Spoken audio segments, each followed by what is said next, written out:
कर्ण के इस प्रकार कहने पर राजा दुर्योधन ने गदगद कंठ होकर कहा, राधे, तुम्हें असली भेद का पता नहीं है, इसी से मैं तुम्हारे कथन का बुरा नहीं मानता। तुम तो यही समझते हो कि गंधर्वों को मैंने अपने पराक्रम से हराया है। सच्ची बात तो यह है कि मेरे और मेरे भाइयों के साथ गंधर्वों का बहुत देर तक युद्ध हुआ और उसमें दोनों ही ओर की हानि भी हुई। किंतु जब वे माया से युद्ध करने लगे तो हम उनका सामना नहीं कर सके। अंत में हार हमारी ही हुई और गंधर्वों ने हमें सेवक, मंत्री, पुत्र, स्त्री, सेना और सवारियों के सहित कैद कर लिया। फिर वे हमें आकाश मार्ग से ले चले। उसी समय हमारे कुछ सैनिक और मंत्रियों ने पांडवों के पास जाकर कहा कि गंधर्व लोग धृतराष्ट्र कुमार राजा दुर्योधन को उनके भाइयों और स्त्रियों के सहित पकड़कर ले जा रहे हैं। इस समय आप उन्हें छुड़ाइए। तब धर्मात्मा युधिष्ठिर ने अपने सब भाइयों को समझाकर हमें बंधन से छुड़ाने के लिए आज्ञा दी। पांडव लोग उस स्थान पर आए और गंधर्वों को हराने की शक्ति रखते हुए भी उन्होंने उन्हें समझाकर शांति पूर्वक छोड़ देने का प्रस्ताव किया। किंतु गंधर्व हमें छोड़ने को तैयार नहीं हुए। इस पर भीमसेन, अर्जुन, नकुल और सहदेव उन पर बाणों की वर्षा करने लगे। तब गंधर्व लोग रणभूमि छोड़कर हमें घसीटते हुए आकाश में चढ़ने लगे। उस समय हमने आंख उठाई तो देखा कि सब ओर से बाणों के जाल से घिरा हुआ अर्जुन दिव्य अस्त्रों की वर्षा कर रहा है। इस प्रकार जब अर्जुन के पैने बाणों से सारी दिशाएं रूंध गई, तो अर्जुन के मित्र चित्रसेन ने अपना रूप प्रकट कर दिया। फिर दोनों मित्र आपस में खूब मिले और दोनों ने ही कुशल प्रश्न किया। कर्ण, फिर शत्रुदमन अर्जुन ने हंसते-हंसते उत्साहपूर्वक यह बात कही, वीरवर, आप मेरे भाइयों को छोड़ दीजिए। पांडवों के जीवित रहते हुए इनका तिरस्कार नहीं होना चाहिए। महात्मा अर्जुन के इस प्रकार कहने पर गंधर्व राज चित्रसेन ने उसे बताया कि हम लोग पांडवों को उनकी स्त्री के सहित इस दुर्दशा में देखने के लिए वहां गए थे। चित्रसेन ने जब ये शब्द कहे तो मैं लज्जा से यह सोचने लगा कि धरती फट जाए तो मैं यहीं समा जाऊं। फिर पांडवों के सहित गंधर्वों ने युधिष्ठिर के पास जाकर हमें कैदी की हालत में खड़ा किया और उन्हें भी हमारा खोटा विचार सुनाया। इस प्रकार स्त्रियों के सामने मैं दीन और कैदी की दशा में युधिष्ठिर को भेंट दिया गया। बताओ, इससे बढ़कर दुख की और क्या बात होगी? जिनका मैंने सर्वदा निरादर किया और जिनका सदा से शत्रु बना रहा, उन्होंने ही मुझ मंदमती को बंधन से छुड़ाया और मुझे जीवन दान दिया। हे वीर, इसकी अपेक्षा तो यदि उस महान संग्राम में मेरे प्राण निकल जाते तो बहुत अच्छा होता। इस प्रकार का जीना किस काम का? यदि गंधर्व मुझे मार डालते तो संसार में मेरा यश फैल जाता और इंद्रलोक में अक्षय पुण्य लोकों की प्राप्ति होती। अब मेरा जो विचार है वह सुनो। मैं यहाँ अन्न जल छोड़कर प्राण त्याग दूंगा। तुम और दुशासन आदि मेरे सब भाई हस्तिनापुर चले जाओ। अब मैं हस्तिनापुर जाकर महाराज के आगे क्या उत्तर दूंगा? भीष्म, द्रोण, कृपाचार्य, अश्वत्थामा, विदुर, संजय, बाहलीक, भूरिश्रवा तथा दूसरे बड़े बूढ़े और उदासीन वृत्ति वाले प्रधान ब्राह्मण मुझसे क्या कहेंगे और मैं उन्हें क्या उत्तर दूंगा? इस जीने से तो मरना ही अच्छा है। इस प्रकार दुर्योधन अत्यंत चिंताग्रस्त हो रहा था। उसने फिर दुशासन से कहा, भैया, तुम मेरी बात सुनो। मैं तुम्हें राज्य देता हूँ। इसे स्वीकार करके तुम मेरी जगह राजा बनो और कर्ण तथा शकुनी की सलाह से इस समृद्धिशाली पृथ्वी का शासन करो। दुर्योधन की यह बात सुनकर दुशासन का गला दुख से भर आया और उसने दुर्योधन के चरणों पर सिर रखते हुए रोकर कहा, महाराज, ऐसा कभी नहीं हो सकता। सारी भूमि फट जाए, सूर्य अपने तेज को और चंद्रमा अपनी शीतलता को त्याग दे, हिमालय अपने स्थान को छोड़ दे और अग्नि उष्णता का परित्याग कर दे, तो भी आपके बिना मैं पृथ्वी का शासन नहीं करूंगा। बस आप प्रसन्न हो जाइए। ऐसा कहकर दुशासन ने दोनों हाथों से अपने बड़े भाई के चरण पकड़ लिए और वह ढाढ़ मारकर रोने लगा। दुर्योधन और दुशासन को अत्यंत दुखित देख कर्ण को भी बड़ी व्यथा हुई और उसने उनसे कहा, आप दोनों नासमझी से सामान्य पुरुषों के समान क्यों शोक करते हैं? शोक करने वाले का शोक तो कभी दूर नहीं हो सकता, अतः धैर्य धारण करें। इस प्रकार शोक करके शत्रुओं का हर्ष मत बढ़ाइए। पांडवों ने आपको गंधर्वों के हाथ से छुड़ाया, ऐसा करके तो उन्होंने अपने कर्तव्य का ही पालन किया है। राज्य के भीतर रहने वाले पुरुषों को सर्वदा राजा का प्रिय करना ही चाहिए। इसलिए ऐसी कोई बात हो भी गई तो उससे आपको संताप नहीं होना चाहिए।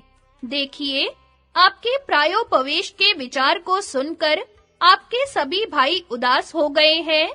इसलिए इस संकल्प को छोड़कर खड़े होइए और अपने भाइयों को ढाढ़स बंधाइए। यदि आप मेरी बात नहीं मानेंगे, तो भी मैं आपके चरणों की सेवा में यहीं रहूंगा। आपके बिना तो मैं भी जीवित नहीं रह सकता। तब सुबल पुत्र शकुनी ने भी दुर्योधन को समझाते हुए कहा, राजन, कर्ण ने जो यथार्थ बात कही है, वह तो तुमने सुनी ही है। फिर मैंने तुम्हें जो समृद्धिशालिनी राजलक्ष्मी पांडवों से छीन कर दी है, उसे तुम इस प्रकार मोहवश क्यों खोना चाहते हो? तुम आज मूर्खता से ही अपने प्राण त्यागने को तैयार हुए हो, अथवा मेरे विचार से तुमने कभी बड़े बूढ़ों की सेवा नहीं की, इसी से ऐसी उल्टी बातें सूझती हैं। यह तो हर्ष की बात है और तुम्हें इसके लिए पांडवों का सत्कार करना चाहिए, और तुम शोक कर रहे हो। तुम्हारा यह काम तो उल्टा ही है। इसलिए तुम उदासी छोड़ दो और पांडवों ने तुम्हारे साथ जो उपकार किया है, उसे स्मरण करके उन्हें उनका राज्य दे दो। इससे तुम यश और धर्म प्राप्त करोगे। तुम मेरी बात मानकर ऐसा ही करो, इससे तुम कृतज्ञ माने जाओगे। तुम पांडवों के साथ भाईचारे का सा व्यवहार करके उन्हें अपनी जगह बैठा दो और उनका पैतृक राज्य उन्हें सौंप दो। इससे तुम्हें सुख मिलेगा। वैशंपायन जी कहते हैं, राजन, इस प्रकार दुर्योधन को उसके सुहृद, मंत्री, भाई और बंधु बांधवों ने बहुतेरा समझाया, परंतु वह अपने निश्चय से नहीं डिगा। उसने कुश और वल्कल के वस्त्र धारण किए और स्वर्ग प्राप्ति की इच्छा से वाणी का संयम कर उपवास के नियमों का पालन करने लगा। दुर्योधन का प्रायोपवेश परित्याग। दुर्योधन को प्रायोपवेश करते देखकर देवताओं से पराजित पातालवासी दैत्य और दानवों ने विचार किया कि यदि इस प्रकार दुर्योधन का प्राणांत हो गया तो हमारा पक्ष गिर जाएगा। इसलिए उन्होंने उसे अपने पास बुलाने के लिए बृहस्पति और शुक्र के बताए हुए अथर्व वेदोक्त मंत्रों द्वारा औपनिषद कर्म कांड आरंभ किया। वेद वेदांग में निष्णात ब्राह्मण लोग मंत्रोच्चारण पूर्वक अग्नि में घी और दूध की आहुति देने लगे। कर्म समाप्त होने पर यज्ञ कुंड में से एक बड़ी ही अद्भुत कृत्या जम्भाई लेती प्रकट हुई और बोली, बताओ मैं क्या करूं? तब दैत्यों ने प्रसन्न होकर कहा, तू प्रायोपवेश करते हुए राजा दुर्योधन को यहाँ ले आ। तब कृत्या जो आज्ञा कहकर गई और एक क्षण में ही दुर्योधन के पास पहुंच गई। फिर एक क्षण में ही उसे लेकर रसातल में पहुंच गई। दुर्योधन को आया देखकर दानवों के चित्त प्रसन्न हो गए और उन्होंने उससे अभिमान पूर्वक कहा, भरत कुल दीपक महाराज दुर्योधन, आपके पास सदा ही बड़े-बड़े शूरवीर और महात्मा बने रहते हैं। फिर आपने यह प्रायोपवेश का साहस क्यों किया है? जो पुरुष आत्महत्या करता है, वह तो अधोगति को प्राप्त होता है और लोक में भी उसकी निंदा होती है। आपका यह विचार तो धर्म, अर्थ और सुख का नाश करने वाला है। इसे आप छोड़ दीजिए। आप शोक क्यों करते हैं? आपके लिए अब किसी प्रकार का खटका नहीं है। आपकी सहायता के लिए अनेकों दानव वीर पृथ्वी में उत्पन्न हो चुके हैं। कुछ दूसरे दैत्य भीष्म, द्रोण और कृप आदि के शरीर में प्रवेश करेंगे, जिससे वे दया और स्नेह को तिलांजलि देकर आपके शत्रुओं से संग्राम करेंगे। उनके सिवा क्षत्रिय जाति में उत्पन्न हुए और भी अनेकों दैत्य और दानव आपके शत्रुओं के साथ युद्ध में पूरे पराक्रम से भिड़ जाएंगे। महारथी कर्ण अर्जुन तथा और भी सभी शत्रुओं को परास्त करेगा। इस काम के लिए हमने संशप्तक नाम वाले सहस्त्रों दैत्य और राक्षसों को नियुक्त कर दिया है। वे सुप्रसिद्ध वीर अर्जुन को नष्ट कर डालेंगे। आप शोक न करें। अब इस पृथ्वी को शत्रुओं से रहित ही समझें और निर्द्वंद होकर इसे भोगें। देखिए, देवताओं ने तो पांडवों का आश्रय ले रखा है और आप सर्वदा हमारी गति है। इस प्रकार दुर्योधन को उपदेश देकर उन्होंने कहा, अब आप अपने घर जाइए और शत्रुओं पर विजय प्राप्त कीजिए। दैत्यों के विदा करने पर कृत्या ने दुर्योधन को फिर प्रायोपवेश के स्थान पर ही पहुंचा दिया और वह वहीं अंतर्धान हो गई। कृत्या के चले जाने पर दुर्योधन को चेत हुआ और उसने इस सब प्रसंग को एक स्वप्न सा समझा। दूसरे दिन सवेरा होते ही सूत पुत्र कर्ण ने हाथ जोड़कर हंसते हुए कहा, महाराज, मरकर कोई भी मनुष्य शत्रुओं को नहीं जीत सकता। जो जीता रहता है वह कभी सुख के दिन भी देख लेता है। आप इस तरह क्यों सो रहे हैं? शोक की ऐसी क्या बात है? एक बार अपने पराक्रम से शत्रुओं को संतप्त करके अब मरना क्यों चाहते हैं? आपको अर्जुन का पराक्रम देखकर भय तो नहीं हो गया है? यदि ऐसा है तो आपके आगे सच्ची प्रतिज्ञा करके कहता हूँ कि मैं उसे संग्राम में मार डालूंगा। मैं प्रतिज्ञा पूर्वक शस्त्र छूकर कहता हूँ कि पांडवों के अज्ञातवास का 13वां वर्ष समाप्त होते ही मैं उन्हें आपके अधीन कर दूंगा। कर्ण के इस प्रकार कहने और दुशासन आदि के बहुत अनुनय विनय करने पर तथा दैत्यों की बात याद करके दुर्योधन आसन से खड़ा हो गया। उसने पांडवों के साथ युद्ध करने का पक्का विचार कर लिया और फिर हस्तिनापुर चलने के लिए रथ, हाथी, घोड़े और पदातियों से युक्त अपनी चतुरंगिणी सेना को तैयार करने की आज्ञा दी। कुछ ही समय में सब लोग हस्तिनापुर पहुंच गए। कर्ण की दिग्विजय और दुर्योधन का वैष्णव याग।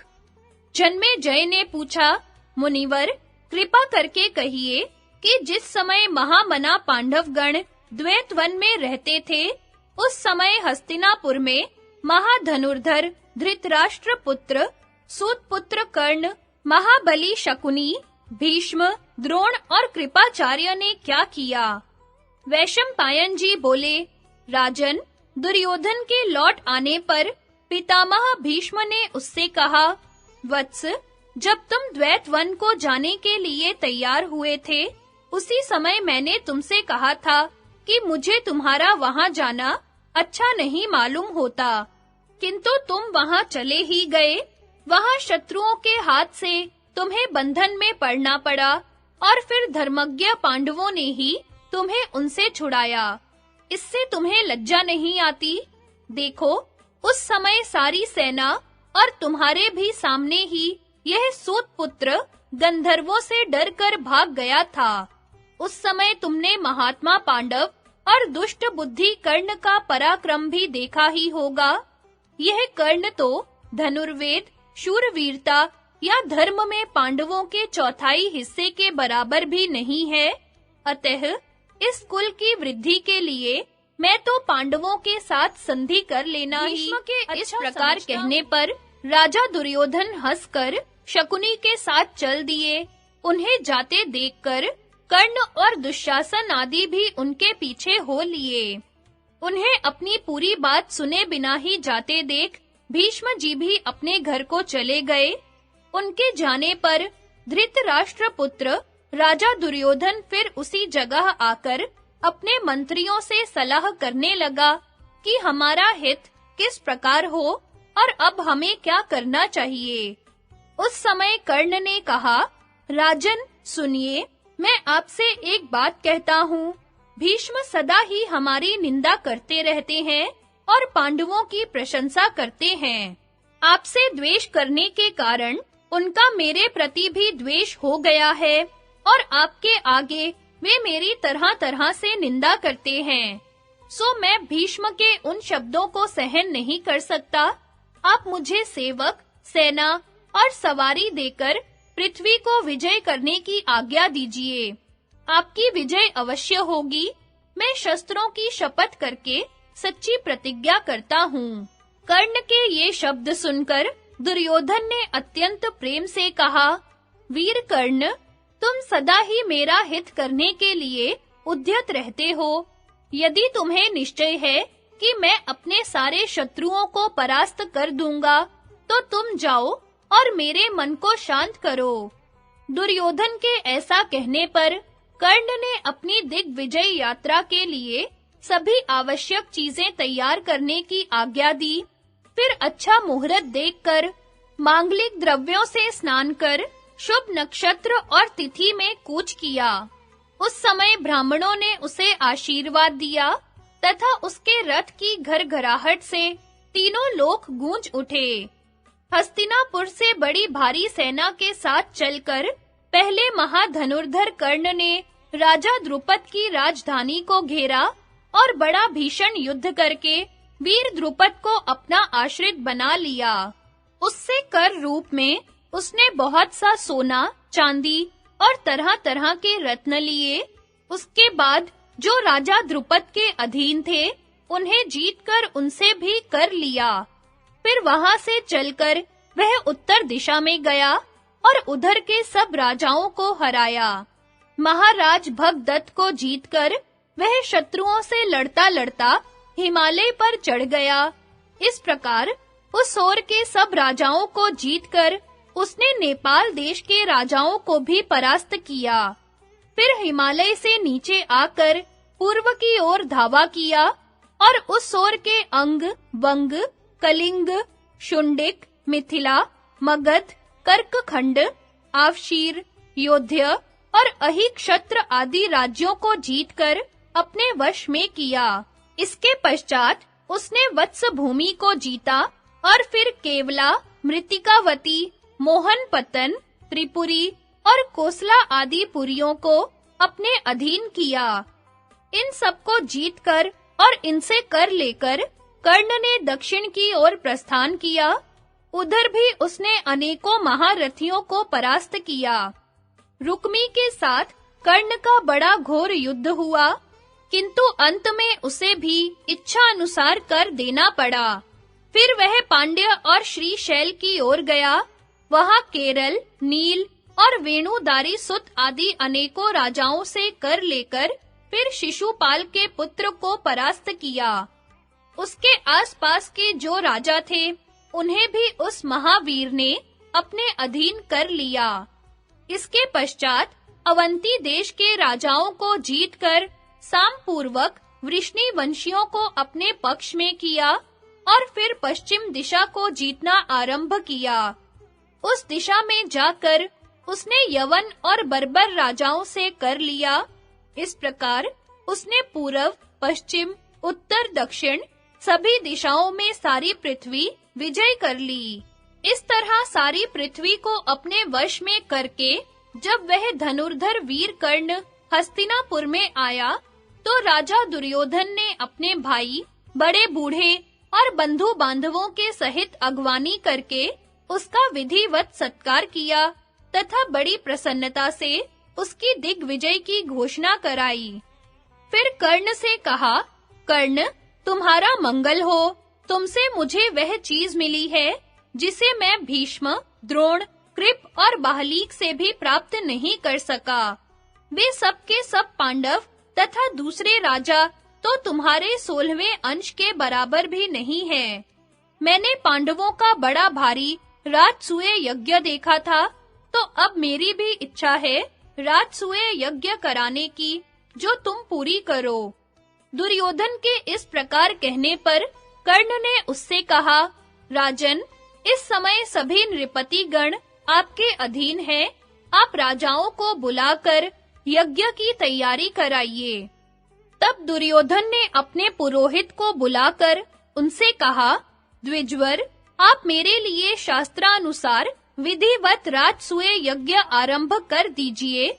इसकी समाप्ति पर मैं यथेष्ट दक्षिणाएं दूंगा। इस पर पुरोहित ने कहा, राजन, युधिष्ठिर के जीवित रहते हुए आप यह यज्ञ नहीं कर सकते, किंतु एक दूसरा यज्ञ है जो दूसरे किसी के लिए भी निषिद्ध नहीं है। आप विधिवत उसे ही कीजिए। उसका नाम वैष्णव यज्ञ है और वह राजसूय यज्ञ के ही जोड़ का है। हमें वह बहुत प्रिय है।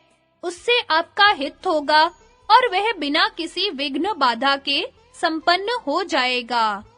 ऋत्विजों के ऐसा कहने पर राजा दुर्योधन ने कर्मचारियों को यथा योग्य आज्ञा दी तथा उन्होंने उसके आज्ञा अनुसार क्रमशः सारी तैयारियां कर दी।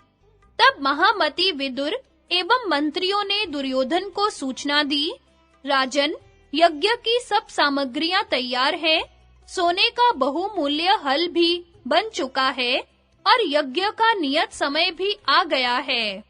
यह सुनकर राजा दुर्योधन ने यज्ञ आरंभ करने की आज्ञा दे दी। बस यज्ञ कार्य आरंभ हो गया और दुर्योधन को शास्त्रानुसार विधि पूर्वक यज्ञ की दीक्षा दी गई।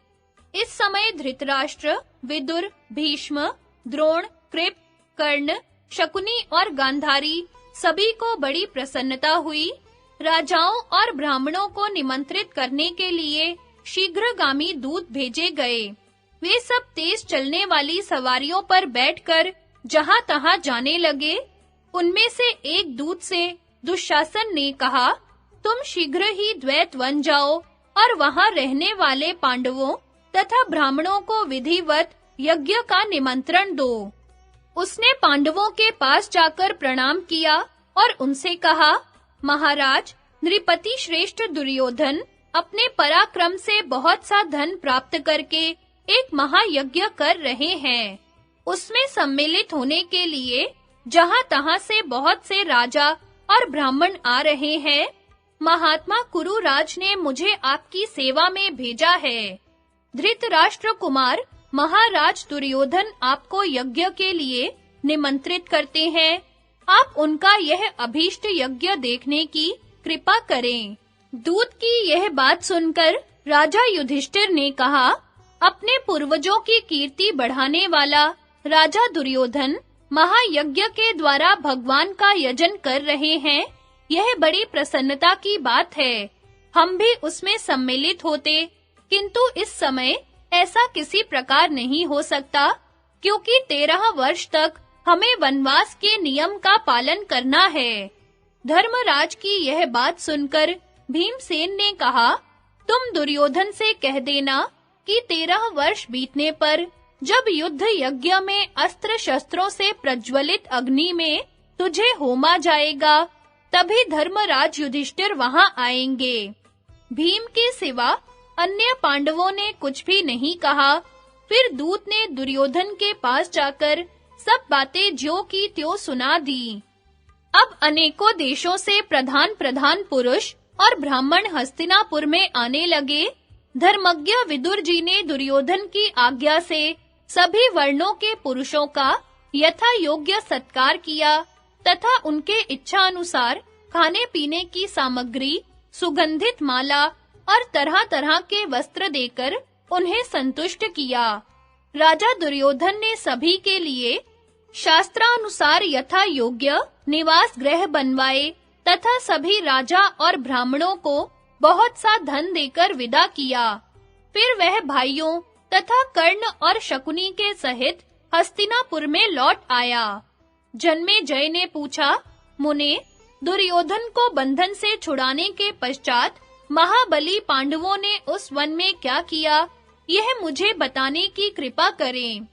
वैशंपायन जी बोले, राजन, कुछ दिन उसी वन में रहकर फिर धर्मज्ञ पांडव ब्राह्मण तथा दूसरे साथियों के साथ वहां से चल दिए। इंद्रसेन आदि सेवक भी उनके साथ हो लिए। फिर जिस मार्ग में शुद्ध अन्न और स्वच्छ जल का सुपास था, उससे चलकर वे काम्यक वन के पवित्र युधिष्ठिर के पास आना और उन्हें तप एवं दान का महत्व बताना।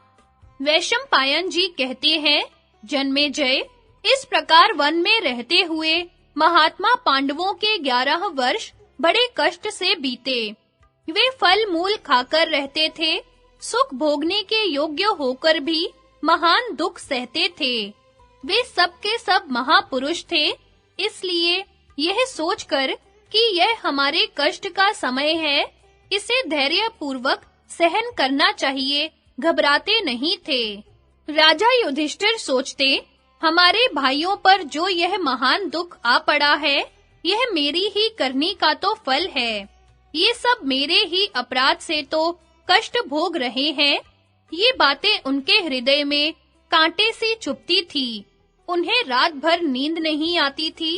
अर्जुन, भीम, नकुल, सहदेव और द्रौपदी भी राजा युधिष्ठिर का मुंह देखकर सारा कष्ट धैर्य पूर्वक सह लेते थे।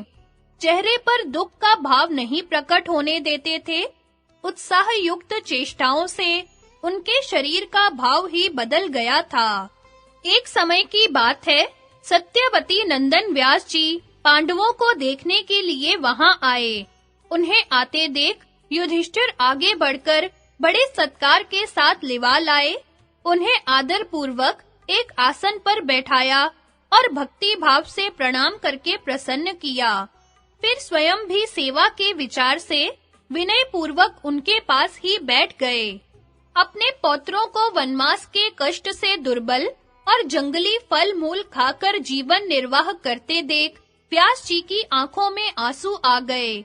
वे गदगद कंठ से बोले, महाबाहु युधिष्ठिर, सुनो, संसार में तपस्या के बिना किसी को भी उच्च कोटि का सुख नहीं मिलता। तप से बढ़कर दूसरा कोई साधन नहीं है। तप से ही महत् पद की प्राप्ति होती है। कहाँ तक कहें, तुम थोड़े में इतना ही जान लो कि ऐसी कोई वस्तु नहीं है जो तपस्या से न मिल सके। सत्य, सरलता, क्रोध का अभाव, देवता और अतिथियों को देकर अन्न आदि ग्रहण करना, इंद्रियों और मन को वश में रखना, दूसरों के दोष न देखना, किसी जीव की हिंसा न करना, बाहर भीतर की पवित्रता रखना, ये सद्गुण मनुष्य को पवित्र करने वाले हैं। इनसे अभ्युदय और निःश्रेयस की सिद्धि होती है। जो लोग इन धर्मों का पालन न कर अधर्म में रुचि रखने वाले हैं, उन्हें पशु पक्षी आदि तिर्यक योनियों में जन्म लेना पड़ता है। उन कष्टदायक योनियों में जन्म लेकर वे कभी सुख नहीं पाते। इस लोक में जो कुछ कर्म किया जाता है, उसका फल परलोक में भोगना पड़ता है। इसलिए अपने शरीर को तप और नियमों के पालन में लगाना चाहिए। राजन, समय पर यदि कोई ब्राह्मण या अतिथि आ जाए, तो प्रसन्न होकर अपनी शक्ति के अनुसार उसे दान दें। विधिवत पूजा करके उसे प्रणाम करें और मन में कभी द्वेष को स्थान न दें। युधिष्ठिर ने पूछा, महामुने, दान और तपस्या में से किसका फल अधिक है और इन दोनों में कौन कठिन है? व्यास जी ने कहा, राजन, दान से बढ़कर कठिन कार्य इस पृथ्वी पर दूसरा कोई नहीं है। लोगों को धन का लोभ विशेष होता है। धन मिलता भी बड़े कष्ट से है। उत्साही मनुष्य धन के लिए अपने प्यारे प्राणों का भी मोह छोड़कर जंगलों में भटकते हैं, समुद्रों में गोते लगाते हैं। कोई खेती करते और कोई गौएं पालते हैं। कोई लोग तो धन की इच्छा से दूसरों की दास्ता भी स्वीकार कर लेते हैं। इस प्रकार कष्ट सहकर कमाए हुए धन का त्याग बड़ा ही कठिन है। अतः दान से दुष्कर कोई कार्य नहीं है, इसलिए मैं दान को सर्वश्रेष्ठ मानता हूँ। उससे भी यदि धन न्याय से कमाया गया हो और उत्तम देश, काल तथा पात्र का विचार करके उसका दान किया जाए, तो इसका और भी अधिक महत्व समझना चाहिए। अन्याय पूर्वक प्राप्त किए हुए धन से जो दान धर्म किया जाता है, वह कर्ता की महान भय से रक्षा नहीं करता। युधिष्ठिर, यदि अच्छे समय पर शुद्ध भाव से सत्पात्र को थोड़ा भी दान दिया जाए, तो परलोक में उसका अनंत फल होता है। इस विषय में जानकार लोग एक पुराने इतिहास का उदाहरण दिया करते हैं कि मुद्गल ऋषि ने एक द्रोण धान का दान करके महान फल प्राप्त किया था। मुद्गल ऋषि की कथा। युधिष्ठिर ने पूछा, भगवान, महात्मा मुद्गल ने एक द्रोण धान का दान कैसे और किस विधि से किया था तथा वह दान किसे दिया गया था, यह सब मुझे बताइए। व्यास जी बोले, राजन, कुरुक्षेत्र में एक मुद्गल नामक ऋषि रहते थे। वे बड़े धर्मात्मा और जितेंद्रिय थे, सदा सत्य बोलते और किसी की भी निंदा नहीं करते थे। अतिथियों की सेवा का उन्होंने व्रत ले रखा था। बड़े कर्मनिष्ठ और तपस्वी महात्मा थे। शील और उच्च वृत्ति से ही उनकी जीविका चलती थी। 15 दिनों में एक द्रोण धान इकट्ठा कर लेते थे। उसी से इष्टिकृत नामक यज्ञ करते और 15वें दिन प्रत्येक अमावस्या तथा पूर्णिमा को दर्श पौर्णमास याग किया करते थे। यज्ञ में देवता और अतिथियों को देने से जो अन्न बचता, उसी से परिवार सहित निर्वाह करते थे। घर में स्त्री थी, पुत्र था और वे स्वयं थे। तीनों एक पक्ष में एक ही दिन भोजन करते थे। महाराज, उनका प्रभाव ऐसा था कि प्रत्येक पर्व के दिन देवराज इंद्र देवताओं के सहित उनके यज्ञ में साक्षात उपस्थित होकर अपना भाग लेते थे। इस प्रकार मुनि वृत्ति से रहना और प्रसन्न चित्त से अतिथियों को अन्न देना, यही उनके जीवन का व्रत था। किसी के प्रति द्वेष न रखकर बड़े शुद्ध भाव से वे दान करते थे। इसलिए वह एक द्रोण अन्न 15 दिन के भीतर कभी घटता नहीं था, बराबर बढ़ता रहता था। दरवाजे पर अतिथि देखकर उस अन्न में अवश्य वृद्धि हो जाती थी। सैकड़ों ब्राह्मण और विद्वान उसमें से भोजन पाते, पर कमी नहीं आती। मुनि के इस व्रत की ख्याति बहुत दूर तक फैल चुकी थी। एक दिन उनकी कीर्ति कथा दुर्वासा मुनि के कानों में पड़ी। वे नंग-धड़ंग पागलों का सा वेश बनाए, मूंढ-मुंढाए कटु वचन कहते हुए वहां आ पहुंचे। आते ही बोले, विप्रवर, आपको मालूम होना चाहिए कि मैं भोजन की इच्छा से यहाँ आया हूँ। मुद्गल ने कहा, मैं आपका स्वागत करता हूँ और पाद्य, अर्घ्य, आचमनीय आदि पूजन की सामग्री भेंट की। तत्पश्चात उन्होंने अपने भूखे अतिथि को बड़ी श्रद्धा से भोजन परोसकर जिमाया। श्रद्धा से प्राप्त हुआ वह अन्न बड़ा सरस लगा। मुनि भूखे तो थे ही, सब खा गए। मुद्गल उन्हें बराबर अन्न देते रहे और वे उसे हड़प करते रहे। अंत में जब उठने लगे, तो जो कुछ जूठा अन्न बचा था, उसे अपने शरीर में लपेट लिया और जिधर से आए थे, उधर ही निकल गए। इसी प्रकार दूसरे पर्व पर भी आए और भोजन करके चले गए। मुद्गल मुनि को परिवार सहित भूखा रह जाना पड़ा। फिर वे अन्न के दानों का संग्रह करने लगे। स्त्री और पुत्र ने भी उनका साथ दिया। भूख से उनके मन में तनिक भी विकार या खेद नहीं हुआ। क्रोध, ईर्ष्या या अनादर का भाव भी नहीं उठा। वे ज्यों के त्यों शांत बने रहे।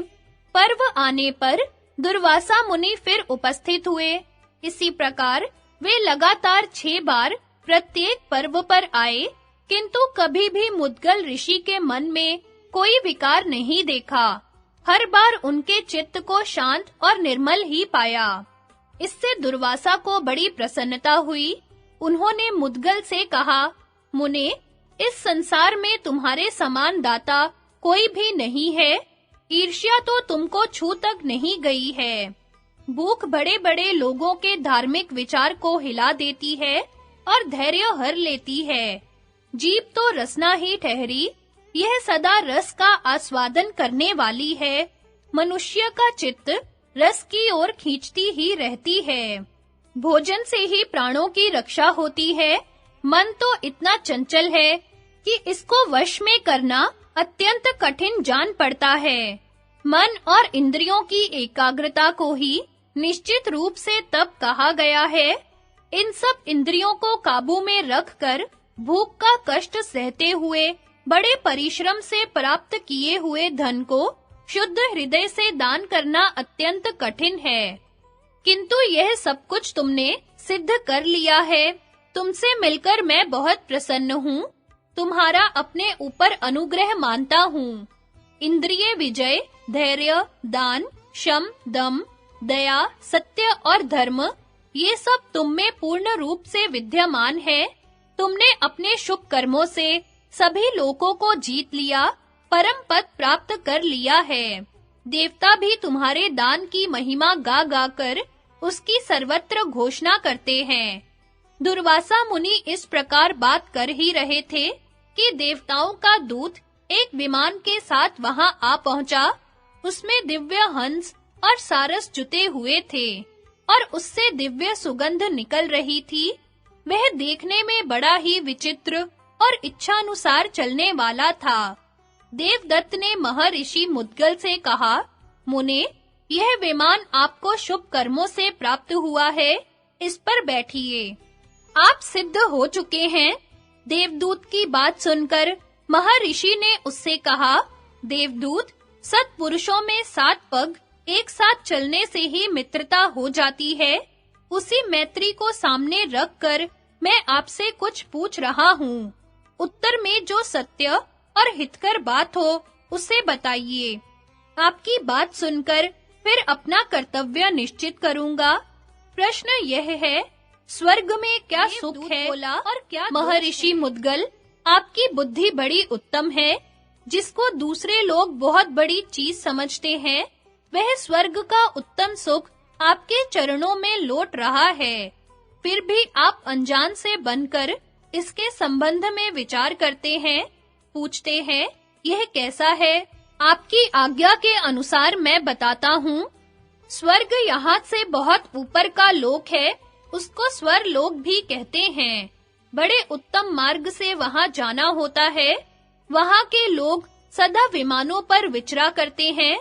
जिसने तप, दान या महान यज्ञ नहीं किए हैं, अथवा जो असत्यवादी या नास्तिक है, उनका उस लोक में प्रवेश नहीं होता।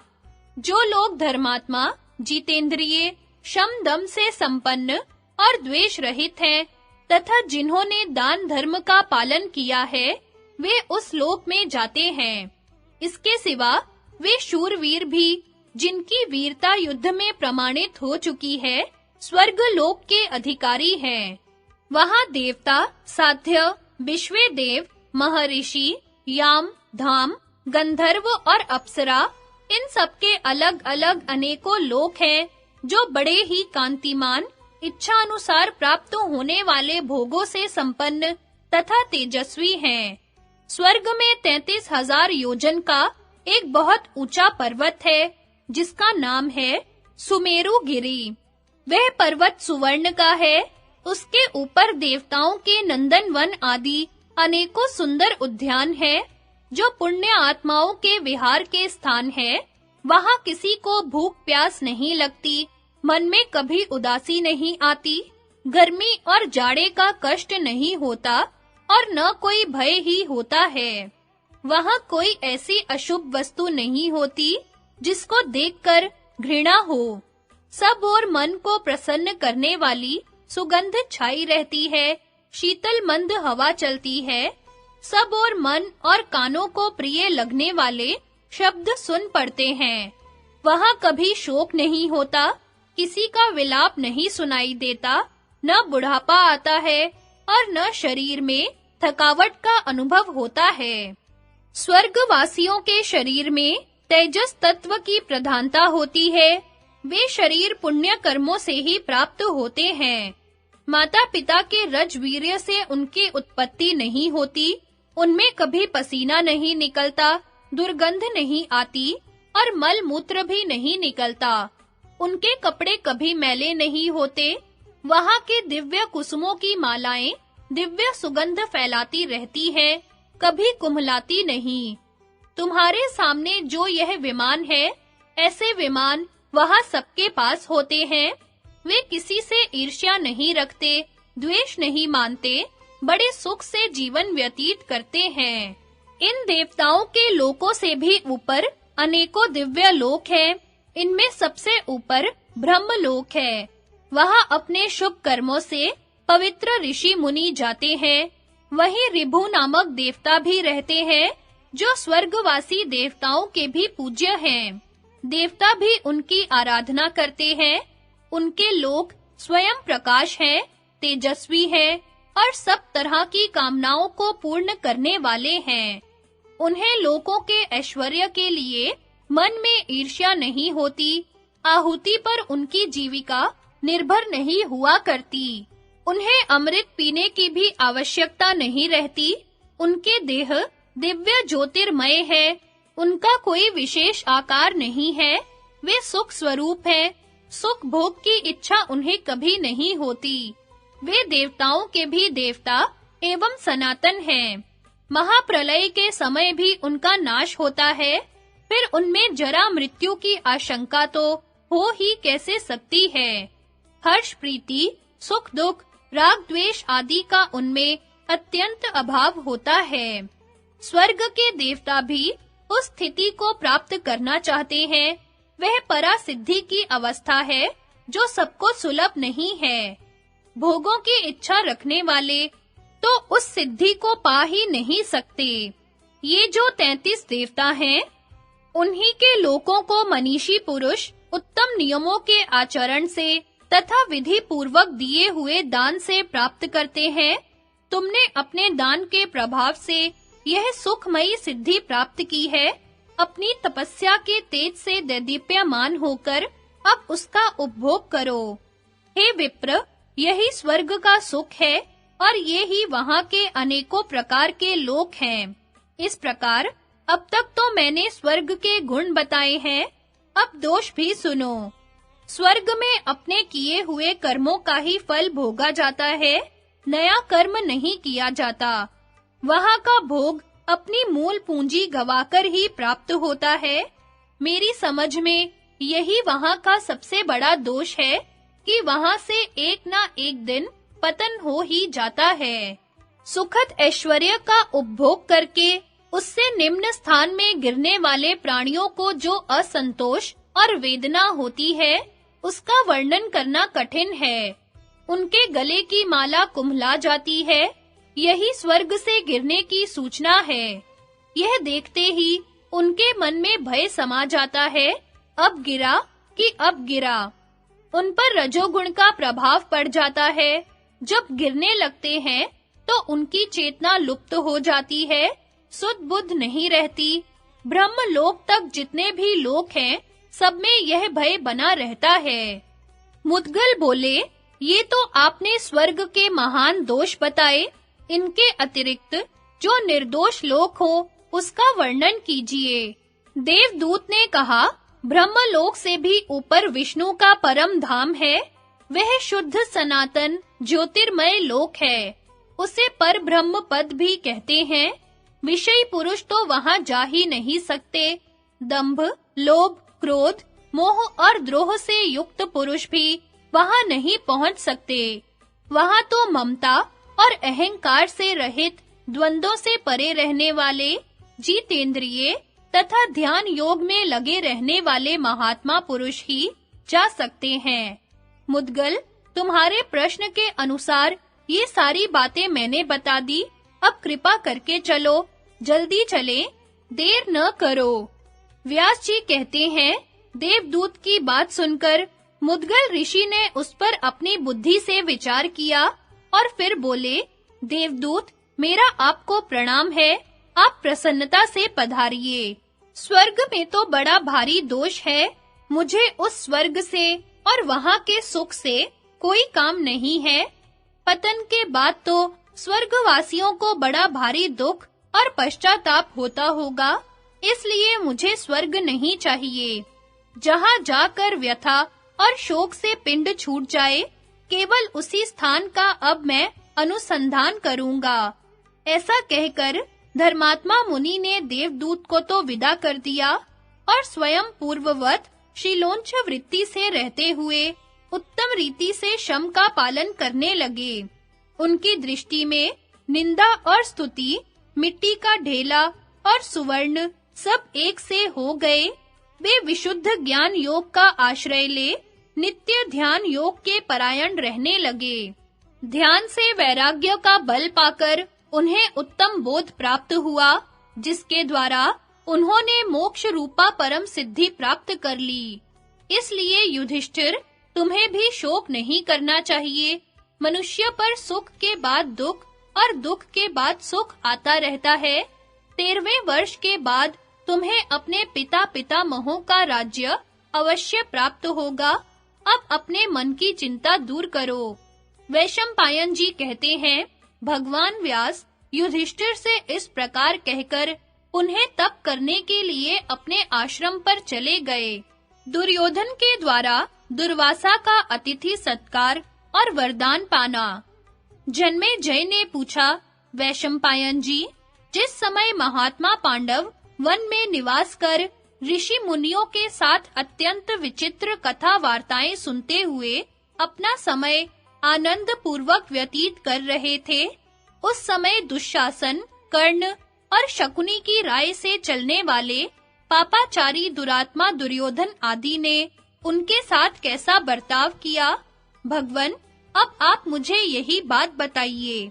वैशंपायन जी बोले, महाराज, जब दुर्योधन ने यह सुना कि पांडव लोग तो वन में भी उसी प्रकार आनंद से रहते हैं जैसे नगर के निवासी रहा करते हैं, तो उनकी बुराई करने का विचार किया। फिर तो छल कपट की विद्या में प्रवीण कर्ण और दुशासन आदि की मंडली एकत्रित हुई और पांडवों को हानि पहुंचाने के अनेकों उपायों पर विचार होने लगा। इसी बीच में महान यशस्वी महर्षि दुर्वासा जी अपने 10,000 शिष्यों को साथ लिए वहां आ गए। परम क्रोधी दुर्वासा मुनि को घर पर पधारा देख दुर्योधन बहुत विनय दिखाता हुआ भाइयों सहित उनके पास गया और नम्रता पूर्वक उन्हें आतिथ्य सत्कार के लिए निमंत्रित किया। बड़ी विधि से उनकी पूजा की और स्वयं दास की भांति उनकी सेवा में खड़ा रहा। दुर्वासा जी कई दिन वहां ठहरे रहे। दुर्योधन आलस्य छोड़कर रात दिन उनकी सेवा करता रहा।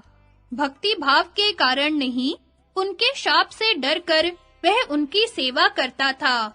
मुनि का भी स्वभाव विचित्र था। कभी कहते, मुझे बड़ी भूख लगी है, राजन, शीघ्र भोजन तैयार कराओ। ऐसा कहकर नहाने चले जाते और वहां से लौटते खूब देर करके। आने पर कहते, आज तो भूख बिल्कुल नहीं है, नहीं खाऊंगा। यह कहकर दृष्टि से ओझल हो जाते। इस प्रकार का बर्ताव उन्होंने बारंबार किया, तो भी दुर्योधन के मन में न तो कोई विकार हुआ और न क्रोध ही। इससे दुर्वासा जी प्रसन्न हो गए और बोले, मैं तुम्हें वर देना चाहता हूँ, जो इच्छा हो मांग लो। दुर्वासा की यह बात सुनकर दुर्योधन ने मन ही मन ऐसा समझा मानो उसका नया जन्म हुआ है। मुनि संतुष्ट हो तो उनसे क्या मांगना चाहिए? इस बात के लिए कर्ण, दुशासन आदि के साथ पहले से ही सलाह हो चुकी थी। जब मुनि ने वर मांगने को कहा तो उसने बड़ा प्रसन्न होकर यह वरदान मांगा, ब्राह्मण, हमारे कुल में सबसे बड़े हैं युधिष्ठिर। वे इस समय अपने भाइयों के साथ वन में निवास करते हैं। बड़े गुणवान और सुशील हैं। जैसे अपने शिष्यों के साथ आप आज हमारे अतिथि हुए हैं, उसी प्रकार उनके भी अतिथि होइए। यदि आपकी मुझ पर कृपा हो तो मेरी एक और प्रार्थना पर ध्यान रखकर जाइएगा। जिस समय राजकुमारी द्रौपदी सब ब्राह्मणों और अपने पतियों को भोजन कराकर स्वयं भी भोजन करने के पश्चात विश्राम कर रही हो, उस समय आप वहां पधारें। तुम पर प्रेम होने के कारण मैं ऐसा ही करूंगा। यही कहकर दुर्वासा जी जैसे आए थे वैसे ही चले गए। दुर्योधन ने समझा, अब मैंने बाजी मार ली। उसने प्रसन्न होकर कर्ण से हाथ मिलाया। कर्ण ने भी कहा, बड़े सौभाग्य की बात है, अब तो काम बन गया। राजन, तुम्हारी इच्छा पूरी हुई और तुम्हारे शत्रु दुख के महासागर में डूब गए। यह सब युधिष्ठिर के आश्रम पर दुर्वासा का आतिथ्य, भगवान के द्वारा पांडवों की रक्षा। वैशंपायन जी कहते हैं, तदनंतर एक दिन दुर्वासा मुनि इस बात का पता लगाकर कि पांडव और द्रौपदी सभी लोग भोजन से निवृत्त हो आराम कर रहे हैं, 10,000 शिष्यों को साथ लेकर वन में युधिष्ठिर के पास पहुंचे। राजा युधिष्ठिर अतिथि को आते देख भाइयों सहित आगे बढ़कर उन्हें लिवा लाए, हाथ जोड़कर प्रणाम किया और एक सुंदर आसन पर बिठाया। फिर विधिवत पूजन करके उन्हें आतिथ्य के लिए निमंत्रण देते हुए कहा, भगवन, आप नित्य कर्म से निवृत्त होकर शीघ्र आइए और भोजन कीजिए। मुनि भी शिष्यों के साथ स्नान करने चले गए। उन्होंने इस बात का तनिक भी विचार नहीं किया कि ये इस समय शिष्यों सहित मुझे कैसे भोजन दे सकेंगे। सारी मुनि मंडली जल में स्नान करके ध्यान लगाने लगी। इधर पतिव्रता द्रौपदी को अन्न के लिए बड़ी चिंता हुई। उसने बहुत सोचा विचारा, किंतु उस समय अन्न मिलने का कोई उपाय उसके ध्यान में नहीं आया। तब वह मन ही मन भगवान श्री कृष्ण का इस प्रकार स्मरण करने लगी, हे कृष्ण, हे महाबाहु श्री कृष्ण, देवकी नंदन, हे अविनाशी वासुदेव, चरणों में पड़े हुए दुखियों का दुख दूर करने वाले हे जगदीश्वर, तुम ही संपूर्ण जगत के आत्मा हो। इस विश्व को बनाना और बिगाड़ना तुम्हारे ही हाथों का खेल है। प्रभो, तुम अविनाशी हो, शरणागतों की रक्षा करने वाले गोपाल, तुम ही संपूर्ण प्रजा के रक्षक, परात्पर परमेश्वर हो। चित्त की वृत्तियों और चित्त वृत्तियों के प्रेरक तुम ही हो। मैं तुम्हें प्रणाम करती हूँ। सबके वरण करने योग्य वरदाता अनंत, आओ, जिन्हें तुम्हारे सिवा दूसरा कोई सहारा देने वाला नहीं है, उन असहाय भक्तों की सहायता करो। पुराण पुरुष, प्राण और मन की वृत्तियां तुम्हारे पास तक नहीं पहुंच पाती। सबके साक्षी परमात्मन, मैं तुम्हारी शरण में हूँ। शरणागत वत्सल, कृपा करके मुझे बचाओ। नील कमल दल के समान श्याम सुंदर, कमल पुष्प के भीतरी भाग के समान किंचित लाल नेत्र वाले, कौस्तुभ मणि विभूषित एवं पीतांबर धारण करने वाले श्री कृष्ण, तुम ही संपूर्ण भूतों के आदि और अंत हो। तुम ही परम आश्रय हो। तुम ही परात्पर ज्योतिर्मय, सर्वव्यापक एवं सर्वात्मा हो। ज्ञानी पुरुषों ने तुमको ही इस जगत का परम बीज और संपूर्ण संपदाओं का अधिष्ठान कहा है। देवेश, यदि तुम मेरे रक्षक हो तो मुझ पर सारी विपत्तियां टूट पड़े तो भी भय नहीं है। आज से पहले सभा में दुशासन के हाथ से जैसे तुमने मुझे बचाया था, उसी प्रकार इस वर्तमान संकट से भी मेरा उद्धार करो। द्रौपदी ने जब इस प्रकार भक्त वत्सल भगवान की स्तुति की तो उन्हें मालूम हो गया कि द्रौपदी पर संकट आ पड़ा है। वह अचिंत्य गति परमेश्वर तुरंत वहां आ पहुंचे। भगवान को आया देख द्रौपदी के आनंद का पार न रहा। उन्हें प्रणाम करके उसने दुर्वासा मुनि के आने आदि का सारा समाचार कह सुनाया। भगवान बोले, कृष्णे, इस समय मैं बहुत थका हुआ हूँ, भूख लगी है। पहले शीघ्र मुझे कुछ खाने को दो, फिर सारा प्रबंध करती रहना। उनकी बात सुनकर द्रौपदी को बड़ी लज्जा हुई, बोली, भगवन, सूर्य नारायण की दी हुई बटलोई से तो तभी तक अन्न मिलता है जब तक मैं भोजन न कर लूं। आज तो मैं भी भोजन कर चुकी हूँ, अतः अब कुछ भी नहीं है, कहाँ से लाऊं? भगवान ने कहा, द्रौपदी, मैं तो भूख और थकावट से कष्ट पा रहा हूँ और तुझे हंसी सूझती है। यह हंसी का समय नहीं है, जल्दी जा और बटलोई लाकर मुझे दिखा। इस प्रकार हठ करके भगवान ने द्रौपदी से बटलोई मंगवाई। देखा तो उसके गले में जरा सा साग लगा हुआ है, उसे ही लेकर उन्होंने खा लिया और बोले, इस साग के द्वारा संपूर्ण जगत के आत्मा यज्ञ भोक्ता परमेश्वर तृप्त एवं संतुष्ट हो। फिर सहदेव से कहा, अब शीघ्र ही मुनियों को भोजन के लिए बुला लाओ। उनकी आज्ञा पाते ही सहदेव, दुर्वासा आदि सभी मुनियों को, जो देव नदी में स्नान के लिए गए हुए थे, बुलाने चले। मुनि लोग पानी में खड़े होकर अघमर्षण कर रहे थे। उन्हें सहसा पूर्ण तृप्ति मालूम हुई, मानो भोजन कर चुके हों। बार-बार अन्न के रस से युक्त डकारें आने लगी।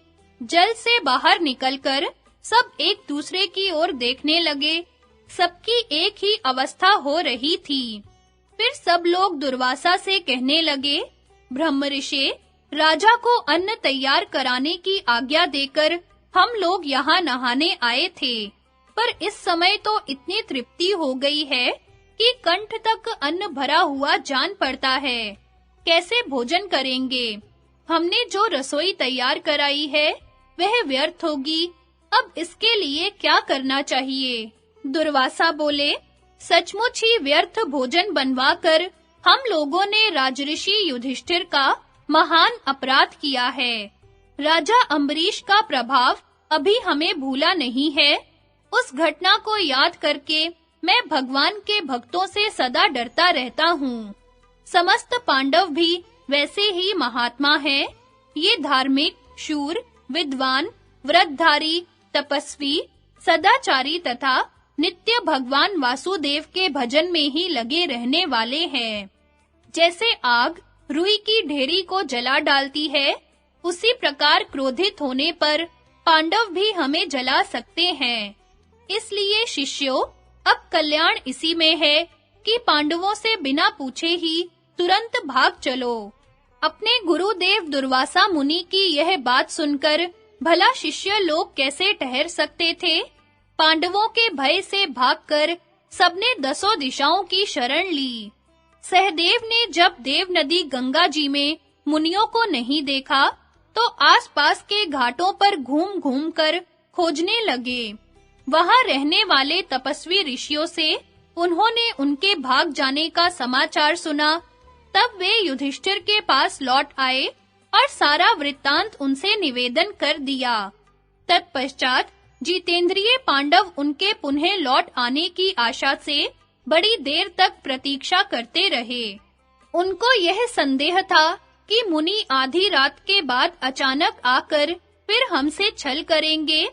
यह देववश हम लोगों पर बड़ा संकट आ गया। किस प्रकार इससे हमारा उद्धार हो?